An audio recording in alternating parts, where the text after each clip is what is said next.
नमस्कार मंडळी, welcome back to my channel. मी शिवा आणि तुम्हा सर्वांचं माझ्या यूट्यूब चॅनलवर अगदी मनापासून स्वागत करते। तर आज आपण अगदी मुलांना आवडणारी अशी मस्त रेसिपी बनवतोय। चला तर मग अशा आगळ्या वेगळ्या आणि युनिक रेसिपीला सुरुवात करूयात। पण त्याआधी जर तुम्ही चॅनलवरती नवीन असाल आणि अजूनही चॅनलला सबस्क्राइब केले नसेल तर प्लीज चॅनलला सबस्क्राइब करा। तर इथं आता बघा मी हे मूग घेतलेले आहेत आणि ह्या भिजवलेल्या मुगापासून आज आपण आजची रेसिपी बनवतोय। तर आज आपण काय काय साहित्य लागणार आहे हे देखील बघूयात। तर सुरुवातीला इथं बघा मी अर्धी वाटी इतके हे मूग घेतले होते। ते 2 ते 3 पाण्याने स्वच्छ असे धुवून घेतले आणि त्यानंतर मुगाच्या वरपर्यंत पाणी घातलं आणि रात्रभर हे मूग मी चांगलेसे भिजवून घेतले। आता बऱ्याचदा असं होतं की मुलं मुगाची भाजी आणि चपाती खायला नाही म्हणतात, मग अशा वेळी काय करायचं? तर मुगामध्ये भरपूर प्रोटीन असतात, म्हणूनच मी आजची अशी ही हेल्दी रेसिपी घेऊन आले। तर हे बघा अर्धी वाटी मुगाचे हे 1 वाटी मूग असे हे भिजून तयार झालेले आहेत। आता हे भिजलेले मूग घेतल्यानंतर एका मिक्सरच्या भांड्यामध्ये हे संपूर्ण म्हणजेच 1 वाटी इतके हे मूग घालून घ्यायचे। तुम्ही बघू शकताय मूग चांगले भिजले गेले की ते अगदी आकाराने डबल होतात। जर तुम्हाला एवढी रेसिपी करायची नसेल तुम्ही पाव वाटी मूग घेऊन त्याचे अर्धी वाटी देखील हे मूग तयार होतात।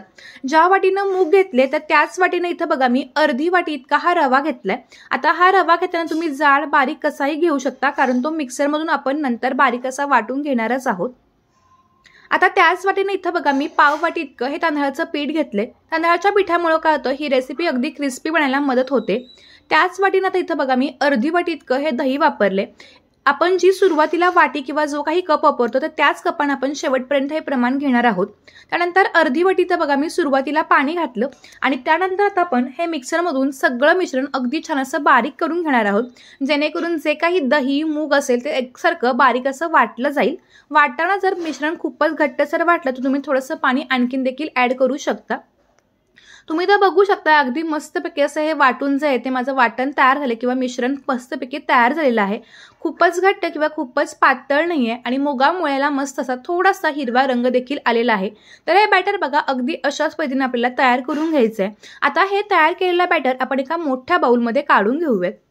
तुम्ही जर चॅनलवरती नवीन असाल आणि अजूनही चॅनलला सबस्क्राइब केले नसेल तर प्लीज चॅनलला सबस्क्राइब करून त्यापुढील बेल बटनला क्लिक करायला पण विसरू नका, म्हणजे माझे असे छान छान व्हिडिओज आले की त्याचे नोटिफिकेशन सर्वात आधी तुम्हाला तुमच्या मोबाईलवरती बघायला मिळतील। तर तुम्ही बघू शकताय की मी हे जे काही बॅटर आहे ते किती मस्तपैकी असं तयार करून घेतलेलं आहे। अगदी ज्या पद्धतीने आपण डोसाचं करतो तर त्याच पद्धतीनं आता याच्यावरती झाकण ठेवून एक 10 ते 15 मिनिटं असंच ठेवून देऊयात, जेणेकरून जो काही रवा आहे तो छानपैकी मस्तपैकी फुगेल।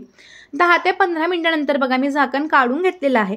आता मगासपेक्षा हे जे काही बॅटर आहे हे थोडंसं घट्टसर वाटायला सुरुवात झाली, कारण जो काही रवा होता त्यानं पाणी बऱ्यापैकी ॲब्सॉर्ब केले आणि त्यामुळं हे मिश्रण किंवा हे बॅटर अगदी घट्टसर असं वाटायला सुरुवात झाली। तर आता आपण थोडंसं पाणी घालून हे जे काही वाटण आहे आपण अगदी मस्तपैकी असं डोसाच्या बॅटरपैकी तयार करून घेणार आहोत। फार जास्त पातळ किंवा फारच घट्ट नका करू।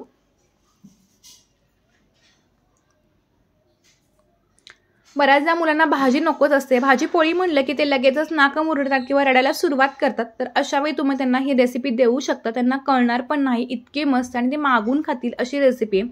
लहानच काय मोठे सुद्धा तुमचे कौतुक करतील अशी ही युनिक रेसिपी आहे। तर बघा मी अशा पद्धतीने पाणी घालून हे जे बॅटर आहे ते अगदी छान तयार करून घेतलेलं आहे।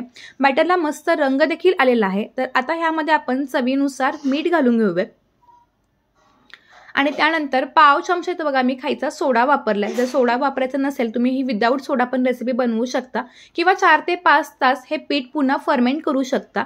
विदाऊट सोडा पण हे डोसे अगदी मस्त कुरकुरीतच बनतात। फक्त मी सोडा ह्यासाठी घातलाय जेणेकरून ह्याला मस्तपैकी छान जाळी पडते आणि त्यामुळे हा डोसा अगदी मस्त क्रिस्पी पण बनतो। तर आता बघा हे एकाच दिशेने आपण एक 2 ते 3 मिनिटं चांगलं असं फेटून घेतलं, जेणेकरून हा सोडा अगदी सगळ्या बॅटरमध्ये छानपैकी रिॲक्ट होईल आणि ह्यामध्ये हवा देखील भरली जाईल आणि त्यामुळे आपले डोसे अगदी हलके फुलके आणि जाळीदार आणि कुरकुरीत बनतील। तर ही एक टिपच आहे। आता बघा अगदी मस्तपैकी छान असं हलकं फुलकं बॅटर तयार झाले, तर लगेचच त्याचे कुरकुरीत पेपर डोसे बनवायला सुरुवात करूयात। तर त्यासाठी इथं बघा मी गॅसवरती एक नॉनस्टिकचा तवा ठेवलाय। तवा चांगला तापवून घ्यायचा, गॅस मध्यम करून पाण्याचा हापकारा मारून घ्यायचा आणि अशा पद्धतीनं टिश्यू पेपर किंवा कॉटनच्या पेपरने हे पुसून घ्यायचं। आता बघा पई भरून बॅटर तव्यावरती अशा पद्धतीनं घालून आपण ज्या पद्धतीनं डोसा फिरवून घेतो अगदी त्याच पद्धतीनं पातळ असा हा डोसा एकाच दिशेनं हा फिरवून घ्यायचा। ह्यामुळे काय होतं, हा डोसा एक समांतर पसरला जातोच आणि अगदी क्रिस्पी पण बनतो।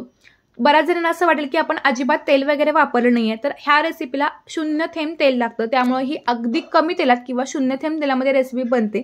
तुम्ही हवं तर थोडंसं वरून तेल देखील सोडू शकता। सोडा घातल्यामुळे तुम्ही बघू शकता थोडीशी मस्तपैकी हलकी अशी जाळी पडलेली आहे। आता आपण गॅस मध्यम करून हा छान असा कुरकुरीत होईपर्यंत मस्तपैकी शेकून घ्यायचा। तुम्ही बघू शकता तर खालून बघा मस्तपैकी चॉकलेटी रंग यायला सुरुवात झालेली आहे।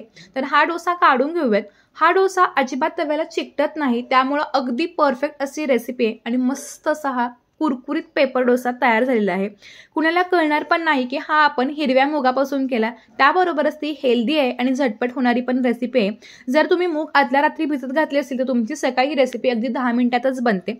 आणखीन एक डोसा बनवून दाखवते। पुन्हा गॅस बारीक करून पाण्याचा हबकारा मारून घेतला, कॉटन किंवा टिश्यूच्या पेपरने हे पुसून घेतलं, बॅटर पळी भरून तव्यावरती घालून ते एकाच दिशेने हे फिरवून घेतलं।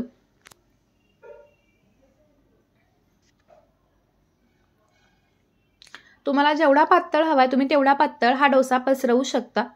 डोसा घालून झाला की गॅस मध्यम करायचा, म्हणजे अगदी मस्त असा छान असा एकसारखा कुरकुरीत रंग यायला मदत होते। तुम्हाला जर माझ्या रेसिपीज आवडत असतील तर प्लीज माझ्या व्हिडिओला लाईक करून हा व्हिडिओ तुमच्या नातेवाईकांमध्ये देखील शेअर करायला विसरू नका। तर हा डोसा तुम्ही बघू शकता आपोआपच तव्यापासून विलग झालेला आहे, तो अजिबात तव्याला चिकटत नाही।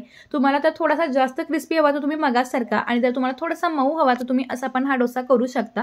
मी तुम्हाला दोन्ही डोसे हे बनवून दाखवलेले आहेत, अगदी मस्त क्रिस्पी पातळ असे पेपर डोसे तयार होतात। बऱ्याच आपल्याला तांदूळ भिजत घालून ते वाटणे आणि मग पुन्हा फर्मेंट करण्यापेक्षा अशी हेल्दी रेसिपी तुम्ही नक्कीच बनवू शकता। कोणत्याही चटणी किंवा सांबार सोबत ह्या डोसाची रेसिपी अगदी मस्तच लागते। चला तर मग एका नव्या आणि इंटरेस्टिंग व्हिडिओ सोबत, तोपर्यंत मस्त राहा, स्वतःची काळजी घेत राहा, आणि तुम्ही हा व्हिडिओ कोणत्या गावातून किंवा कोणत्या शहरातून पाहताय हेही मला कमेंट करून सांगायला विसरू नका। धन्यवाद, बाय बाय।